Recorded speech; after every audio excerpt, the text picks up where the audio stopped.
चला पुणे मेट्रो मॅपच्या माध्यमातून बघूयात। तर आपला प्रवास सुरू होतो PCMC मेट्रो स्टेशन पासून। यानंतर येते संत तुकारामनगर मेट्रो स्टेशन, पुढे आहे नाशिक फाटा, यानंतर कासारवाडी आणि त्याच्या पुढे फुगेवाडी स्टेशन, यानंतर दापोडी, मग बोपोडी, त्यानंतर खडकी, त्यानंतर रेंज हिल्स डेपोमध्ये आपण पोहोचतो। यानंतर अंडरग्राउंड मेट्रो जाते शिवाजीनगर स्टेशनला, पुढे सिव्हिल कोर्ट, त्यानंतर बुधवार पेठ, त्यानंतर मंडई आणि नुकतंच उद्घाटन झालेलं स्वारगेट मेट्रो स्टेशन। तर ही होती पुणे मेट्रो स्टेशनची पर्पल लाईन। तर ॲक्वा लाईन सुरू होते वनाज पासून, त्यानंतर आनंदनगर, पुढे आयडियल कॉलनी, त्यानंतर येथे नळ स्टॉप, नंतर गरवारे कॉलेज, यानंतर डेक्कन जिमखाना, पुढे छत्रपती संभाजी उद्यान आणि मग येतो आपण PMC स्टेशनवर।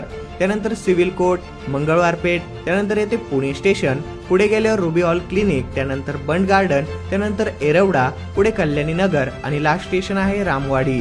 तर हे होते पुण्याचे सध्या सुरू असलेले मेट्रो स्टेशन्स आणि मेट्रो लाईन्स। तर मेट्रोचं जाळं अजून पूर्ण पुण्यात पसरणार आहे, तर त्याचा प्लॅन कसा असेल जाणून घेऊयात पुढच्या व्हिडिओमध्ये। तोपर्यंत ही रील शेअर आणि अफलातूनला फॉलो करा।